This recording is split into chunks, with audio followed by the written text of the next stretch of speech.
नमस्कार, राजहंस career private limited के official YouTube channel पर आपका स्वागत है। मैं मोनिका। आज हम पढ़ेंगे पेपर फर्स्ट, यूजीसी नेट का पेपर फर्स्ट का पहला टॉपिक टीचिंग एप्टीट्यूड। आज हम देखेंगे इसका सिलेबस क्या है और आपका पहला पॉइंट जो दिया हुआ है concept objective level of teaching, इसको कवर करने की कोशिश करेंगे हम। तो देखिए, पहले तो हम सिलेबस देख लेते हैं टीचिंग एप्टीट्यूड का आपका सिलेबस क्या है। और ये इससे आपका 5 क्वेश्चन आता है, इससे आपके 5 क्वेश्चन आएंगे और 10 मार्क्स का आएगा क्वेश्चन। तो चलिए स्टार्ट करते हैं। हम लोग अपना सिलेबस देखिए। सबसे पहला पॉइंट आप लोगों का दिया है टीचिंग। तो टीचिंग होता क्या है, शिक्षण होता क्या है, ये आप लोगों को पढ़ना है। इसमें आपको टीचिंग के कॉन्सेप्ट मतलब टीचिंग के अवधारणाएं, ऑब्जेक्ट, टीचिंग के उद्देश्य क्या है, लेवल ऑफ टीचिंग। टीचिंग के 3 लेवल्स होते हैं, मेमोरी लेवल्स, अंडरस्टैंडिंग और रिफ्लेक्टिव, ये आप लोगों को पढ़ना है। नेक्स्ट आप लोगों को इसका कैरेक्टरिस्टिक पढ़ना है। टीचिंग के कैरेक्टरिस्टिक्स क्या होते हैं वो पढ़ेंगे आप, और बेसिक रिक्वायरमेंट क्या होती है ये चीजें आप पढ़ेंगे इसमें पहले यूनिट में। और सेकंड टॉपिक हम लोग पढ़ेंगे लर्नर कैरेक्टरिस्टिक, अधिगमकर्ता का कैरेक्टरिस्टिक क्या होता है वो हम पढ़ेंगे। उसमें हम लोग क्या देखेंगे, 2 चीजें इसमें आप लोगों को देखनी है। पहला आपको एडोलसेंट देखना है और दूसरा आप लोगों को देखना है एडल्ट लर्नर्स। 2 चीजों को आप देखेंगे। एडोलसेंस आप लोगों को पता होगा किशोरावस्था को कहते हैं। तो किशोरावस्था में अधिगमकर्ता के क्या कैरेक्टर्स होते हैं उनको हम लोग पढ़ेंगे। और दूसरा एडल्ट लर्नर्स मतलब 25 साल के ऊपर जो होते हैं उनके लिए हम लोग पढ़ेंगे। नेक्स्ट टॉपिक आप लोगों का देखना है factors of action teaching related to teacher learner support materials. ये आप लोगों का फैक्टर्स क्या क्या फैक्टर्स होते हैं टीचिंग के, ये आप लोगों को इसमें देखना है। ये आप लोगों को शिक्षक के पक्ष में भी देखना है, लर्नर्स मतलब अधिगमकर्ता के पक्ष में भी देखना है। और आप कौन कौन से मटेरियल, कौन कौन से टूल्स का यूज करेंगे वो चीजों को आप देखोगे। क्या क्या फैसिलिटीज दोगे आप अपने टीचिंग में क्या क्या फैसिलिटीज दे सकते हो वो चीजें देखोगे। लर्निंग एनवायरनमेंट एंड इंस्टीट्यूशन, आप एनवायरनमेंट कैसा रखोगे और आपका इंस्टीट्यूशन कैसा होना चाहिए, ये सब चीजें हम इसमें पढ़ेंगे।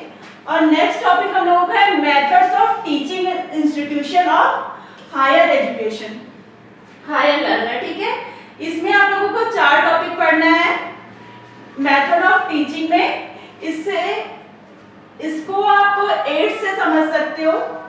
देखो, पहला आप लोगों का टीचिंग दिया, टीचर दिया हुआ है। दूसरा आप लोगों को दिया है लर्नर सेंटर मेथड। इसमें आप लोगों को 4 चीजें पढ़नी है।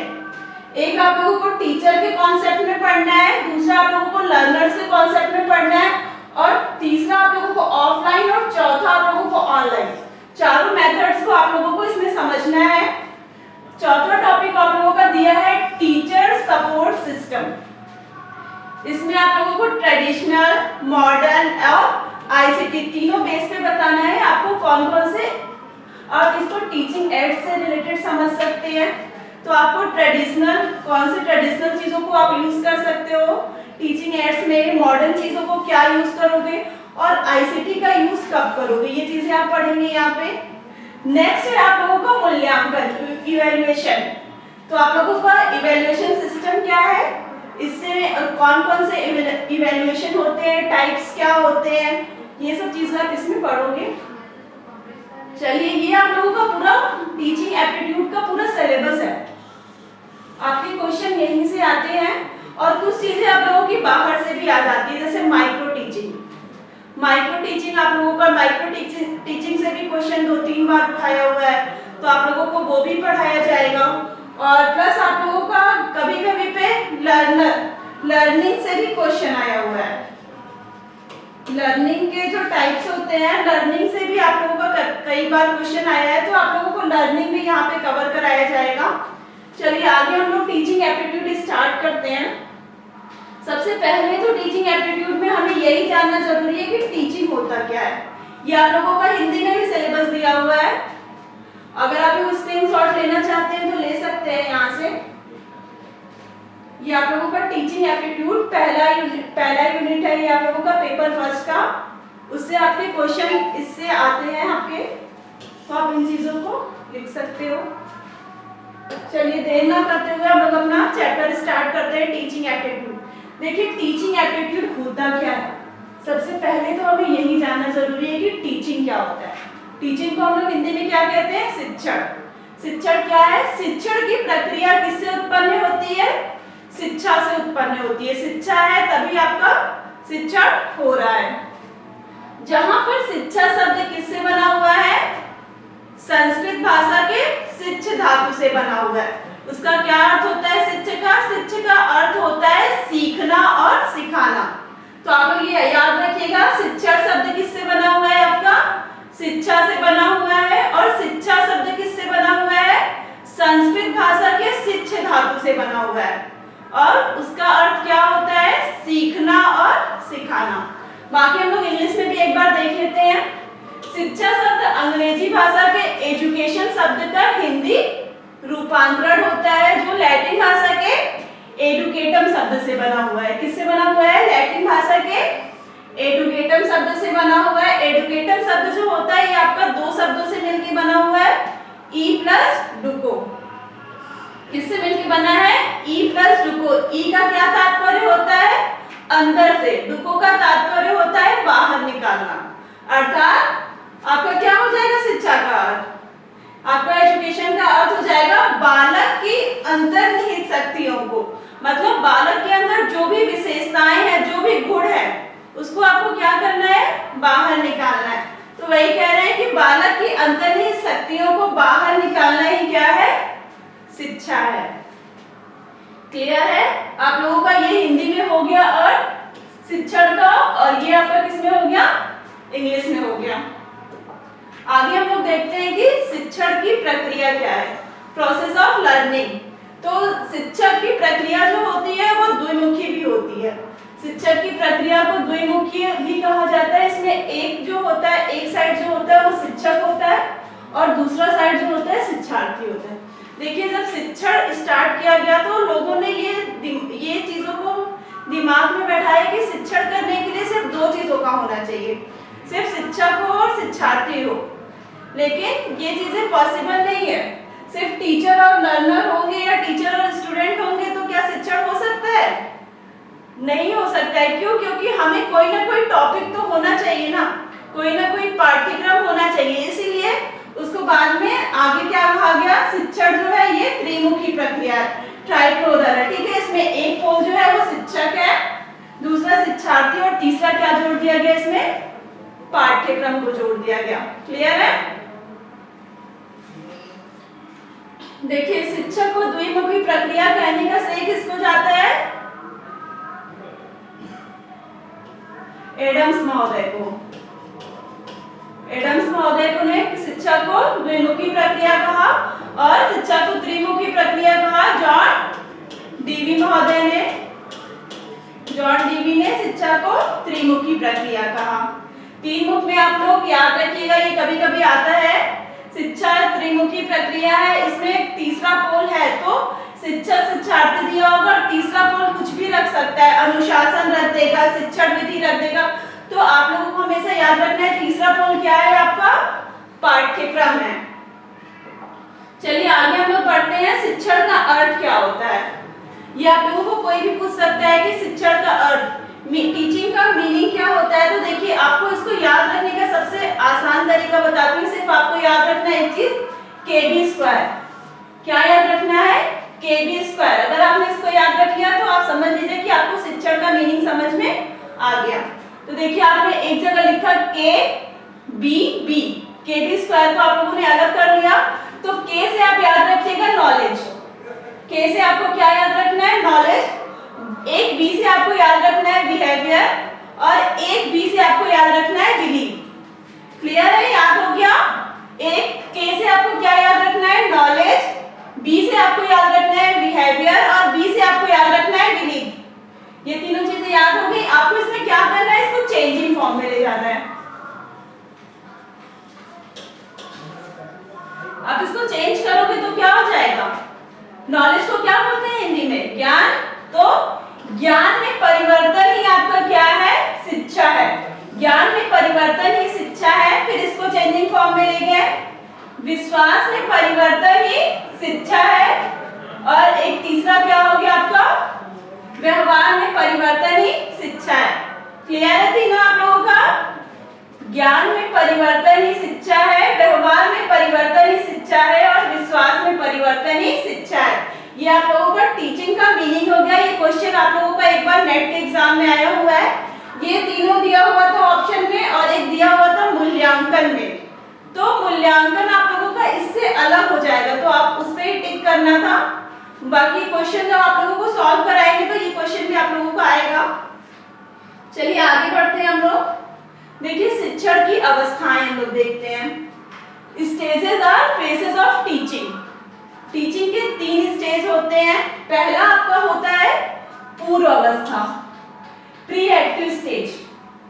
दूसरा आप लोगों का होता है अंतःक्रिया अवस्था, इंटरएक्टिव स्टेज। और तीसरा आपका होता है पश्च अवस्था, पोस्ट एक्टिव स्टेज। ये शिक्षण की आपकी 3 अवस्थाएं। इससे क्वेश्चन हर साल उठाता है, तो आपको इस पे ध्यान देना है थोड़ा, इसमें क्या क्या चीजें होती हैं। देखिए जो आपकी पूर्व अवस्था होगी, ये आपको क्लास में पढ़ाने जाने से पहले की अवस्था होगी। अब अगर आप टीचिंग करने जा रहे हो, आप क्लास में पढ़ाने जा रहे हो, तो उसके लिए आप पहले से तैयारी करोगे, करना पड़ेगा आपको तैयारी क्लास में, क्योंकि आप पहले दिमाग में सोचोगे क्या टॉपिक पढ़ाना है। उसके लिए आप पहले से लेसन प्लान बनाओगे, उस चीज को आप पढ़ोगे, कौन से टूल्स का यूज कर सकते हैं हम, और क्या क्या परेशानियां आ सकती है, इन्वायरमेंट कैसा हो, कैसे वातावरण में हमको जो टॉपिक पढ़ाना है, कैसा वातावरण लेना है। तो आप जब पहले से पूरी तैयारियां किए रहते हैं, वो आपकी कौन सी अवस्था होती है? पूर्व अवस्था, क्लासरूम में जाने से पहले की अवस्था होती है ये। ठीक है, क्लासरूम में जाने से पहले की अवस्था, जाने से पहले की तैयारी। आप अगर क्लास में पढ़ाने जा रहे हो तो आपको क्या क्या तैयारी करनी है, ये आपका किस में आएगा? पूर्व अवस्था में आएगा। दूसरी आपकी आती है अंतःक्रिया अवस्था। अंतःक्रिया अवस्था में क्या होगा? आप क्लासरूम के अंदर जा चुके हो और आपके और बच्चों के बीच में रिलेशन कैसा है, कम्युनिकेशन कैसा है, ये सबसे ज्यादा इंपॉर्टेंट चीज है। तो आपके और बच्चे के बीच में कम्युनिकेशन कैसा है, ये आप किस में आएगा? आपका अंतःक्रिया अवस्था में। आप किसी चीज को पढ़ा रहे हैं, बच्चों को अच्छे से समझ में आ रहा है कि नहीं, बच्चे क्वेश्चन पुट अप कर रहे हैं कि नहीं, ये सब चीजें आपकी किस में आएगी? अंतःक्रिया अवस्था में। इसमें मेन जो सबसे जरूरी चीज होता है वो छात्र और शिक्षक के बीच में अंडरस्टैंडिंग होता है। छात्र और शिक्षक के बीच में अंडरस्टैंडिंग होना सबसे ज्यादा जरूरी चीज है। तो ये आपका क्लासरूम के अंदर की कंडीशन रहेगी।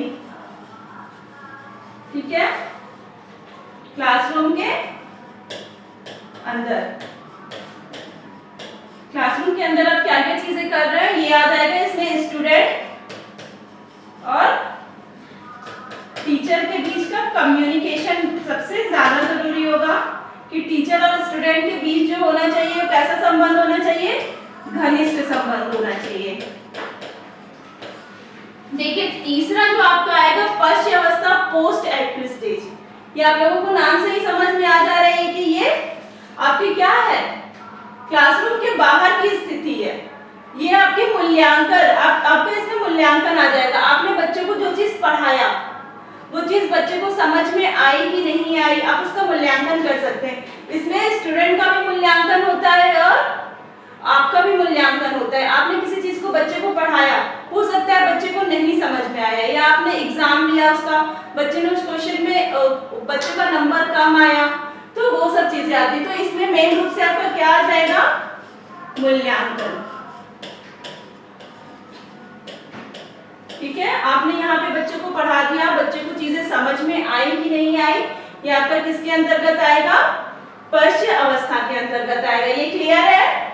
शिक्षण की 3 अवस्थाएं होती हैं, पूर्व अवस्था, प्री एक्टिव स्टेज, अंतःक्रिया अवस्था और पश्च अवस्था। क्लासरूम में जाने से पहले आप जो तैयारी करते हो उसको क्या बोलते हैं हम लोग? Pre active stage. और क्लास के अंदर जाने के बाद जो आपके बीच और स्टूडेंट का कम्युनिकेशन होता है उसको बोलते हैं इंटरएक्टिव स्टेज। और जो आप क्लास में आने के बाद जो आप बच्चों का मूल्यांकन करते हो, एग्जाम लेते हो, ये सब आपका किस में आएगा? पोस्ट एक्टिव स्टेज में। क्लियर है? चलिए आगे हम लोग देखते हैं शिक्षण के स्तर, लेवल ऑफ टीचिंग। आपके टीचिंग के 3 लेवल होते हैं। पहला आपका होता है स्मृति स्तर, मेमोरी लेवल। दूसरा आपका होता है बोध स्तर, अंडरस्टैंडिंग लेवल। और तीसरा आपका होता है रिफ्लेक्टिव लेवल। इससे भी आपके हर साल क्वेश्चन आते हैं, 1 या 2 क्वेश्चन से कंफर्म है कि हर साल आते हैं। तो देखिए आपका जो स्मृति स्तर है, इसमें आप याद रखिएगा, इसको जब भी आप पढ़ेंगे तो आप सबसे पहले याद रख लीजिएगा, ये आप लोग का शैशवावस्था का समय। ये ऐसा नहीं है कि आप इस पर टिक करके आ जाएं, ये आपको याद कराने के लिए शैशवावस्था याद रखेंगे तो आपको स्मृति स्तर कभी भूलेगा नहीं। इसमें क्या चीजें हैं, इसमें बच्चा जो है किसी चीज को रटता है, इसमें बच्चा किसी चीज को क्या करता है, रटता है। जैसे छोटे बच्चे हैं, शैशवावस्था का बालक क्या होता है, आप कोई चीज उसको सिखाएंगे तो वो उन चीजों को रटता जाएगा, अपना खुद का दिमाग नहीं लगाएगा। उसको जैसे बचपन में क्या कराते हैं हम लोग, टेबल को रटाते हैं ना, 2 1 जा 2 2 2 जा 4, या फिर ABCD, ये चीजों को क्या किया जाता है, रटाया जाता है। बोध स्तर आपको किससे याद रखोगे आप, बाल्यावस्था से। बोध स्तर से आपको क्या याद रखना है, बाल्यावस्था। इस एज में, इस समय में बच्चे के अंदर क्या आ जाता है, बोध आने लगता है, मतलब उनको समझ विकसित हो जाती है। तो वो किसी चीज को क्या करने लगते हैं, समझने लगते हैं। तो किसी भी बात को आंसर करेंगे या समझे बताएंगे तो वो किसी चीज को समझ के तब बताना चाहेंगे। तीसरा स्तर जो होता है आपका चिंतन स्तर, आप इसको कंपेयर करोगे किशोरावस्था से।